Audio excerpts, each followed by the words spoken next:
जय जिनेन्द्र बंधु। आज सुनते हैं चंदन षष्ठी व्रत कथा। देव नमो अरिहंत नीत वीतराग विज्ञान, चंदन षष्ठी व्रते कथा कहूँ स्वे परिहित जान। काशी देश में बनारस नाम का प्रसिद्ध नगर है, जो 23वें तीर्थंकर श्री पाशाह भगवान के जन्म लेने के कारण पवित्र हो गया। उसी नगर में किसी समय एक सूरसेन नाम का राजा राज करता था। उसकी रानी का नाम पद्मिनी था। एक दिन वह राजा सभा में बैठा था, तभी वनपाल ने आकर 6 ऋतुओं के फल फूल लाकर राजा को भेंट किए। राजा इस शुभ भेंट से केवली भगवान का आगमन जानकर स्वजन और पुरजन सहित वन्ना को गया और भक्तिपूर्वक प्रदक्षिणा देकर नमस्कार करके बैठ गया।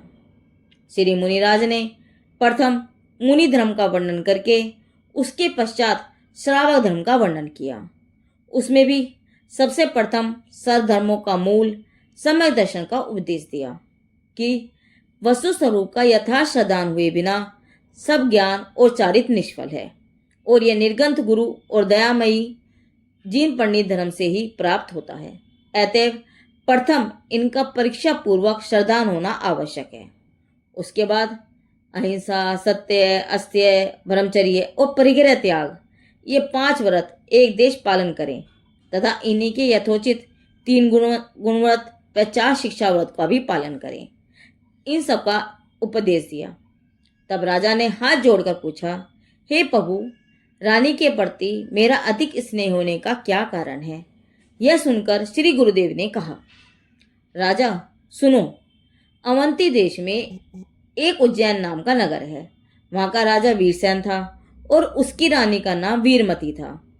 इसी नगर में जिंदेत नामक एक सेठ रहते थे।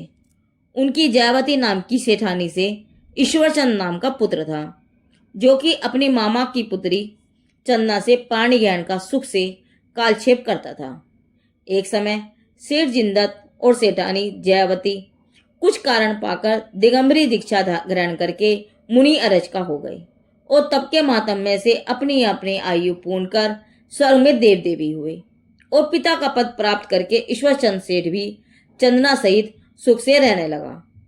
एक दिन अति मुक्तक नाम के मुनिराज मासोपवास के अनंतर नगर में पाड़ना निमित्त आए।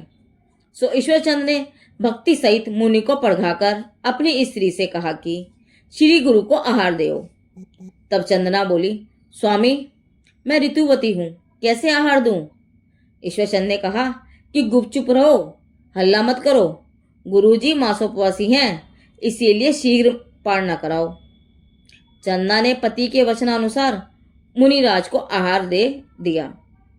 श्री मुनिराज तो आहार करके वन में चले गए और यहाँ 3 ही दिन पश्चात इस गुप्त पाप का उदय होने से पति पत्नी दोनों के शरीर में गलित कुष्ठ उत्पन्न हो गया और वह अत्यंत दुखी हुए और कष्ट के दिन बिताने लगे। एक दिन भाग्योदय से श्रीमद मुनिराज संघ सहित उद्यान में पधारे। सोनगर के लोग वंदना को गए और ईश्वरचंद भी अपनी भार्या के साथ वंदना को गया और वहां वह भक्तिपूर्वक नमस्कार करके बैठा और धर्मोपदेश सुना। उसके पश्चात पूछने लगा, हे दीनदयाल, हमारे यहाँ कौन पाप का उदय आया है जिससे यह विथा उत्पन्न हुई है? तब मुनिराज ने कहा, काय शुद्ध है कहकर आहार दिया है, अर्थात तुमने अपवित्रता को भी पवित्र कहकर चारित्र का अपमान किया है। इसी पाप के कारण से यह असाता वेदनी कर्म का उदय आया है।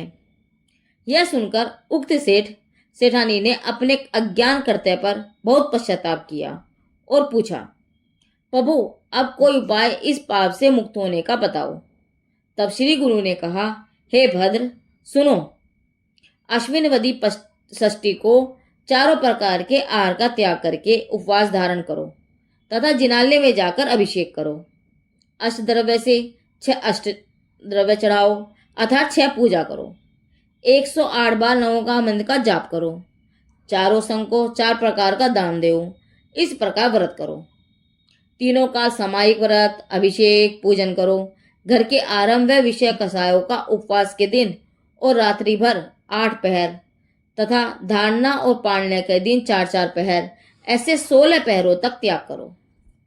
इस प्रकार 6 वर्ष तक यह व्रत करो। उसके पश्चात उद्यापन करो, अर्थात जहाँ जिन मंदिर ना हो वहाँ 6 जिनालय बनवाओ, 6 जिन बिंब पधरवाओ, 6 जिन मंदिरों का जीर्णोद्धार कराओ, 6 शास्त्रों का प्रकाशन कराओ, 6 सब प्रकार के उपकरण मंदिर में चढ़ाओ, छात्रों को भोजन कराओ, 4 प्रकार के आहार, औषध, शास्त्र और अभयदान देओ। इस प्रकार दंपति ने व्रत की विधि सुनकर मुनिराज की साक्षी पूर्वक व्रत ग्रहण करने की विधि सहित पालन किया। उस दिन में अशुभ कर्म की निद्रा होने से उनका शरीर बिल्कुल निरोग हो गया और आयु के अंत में संन्यास वर्ण करके वे दंपति स्वर्ग में रतनचूल और रतनमाला नामक देव देवी हुए और बहुकाल तक सुख भोगते हुए नंदीशादीप आदि अकृत्रिम चैत्यालोक की पूजा वंदना करते कालक्षेप करते रहे। अंत में आयु पूर्ण कर वहां से चयकर तुम राजा हुए हो और यह रतनमाला देवी तुम्हारी पटरानी पद्मिनी हुई है। सो यह तुम दोनों का पूर्व भवों का संबंध होने से ही प्रेम विशेष है। यह वार्ता सुनकर राजा को भव भोगों से वैराग्य उत्पन्न हुआ।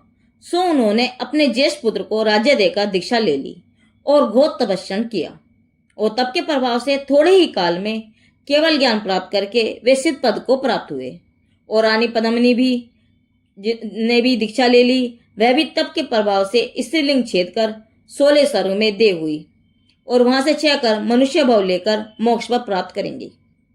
इस प्रकार ईश्वरदत्त सेठ और चंदा ने इस चंदन षष्ठी व्रत के प्रभाव से नर सुख के सुख भोग कर मोक्ष प्राप्त किया और जो नर नारी यह व्रत पालेंगे वे भी अवश्य उत्तम पद पाएंगे। चंदन षष्ठी व्रत थकी ईश्वर चंद्र सुजान, अरुति से नारी चंदना पाया सुख महान। श्री जिनेन्द्र कथा संग्रहकर्ता और लेखक पंडित दीपचंद वर्णी जी के आधार से यह कथा ली गई है। जिनदेव की वाणी आगम वाणी।